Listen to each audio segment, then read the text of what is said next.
Ko'pincha savdoda sheriklar bir-birlari bilan xiyonatga boradilar.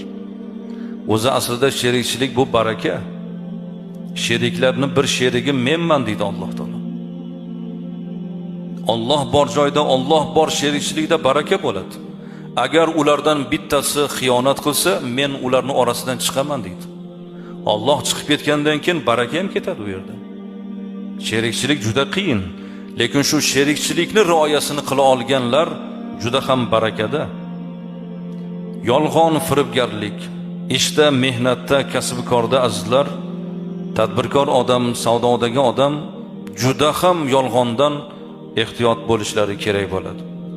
Muhammadning joni qo'lida bo'lgan zotga qasamki, banda qorniga bitta harom luqmani tashlashi bilan 40 kunlik amali qabul bo'lmaydi deb Rasululloh imomi Tabaroniy rivoyati bilan marhamat qildilar. Xalqimizdan bitta harom luqmani o'tishi bilan 40 kunlik ibodatlarimiz habata bo'lib qoladi.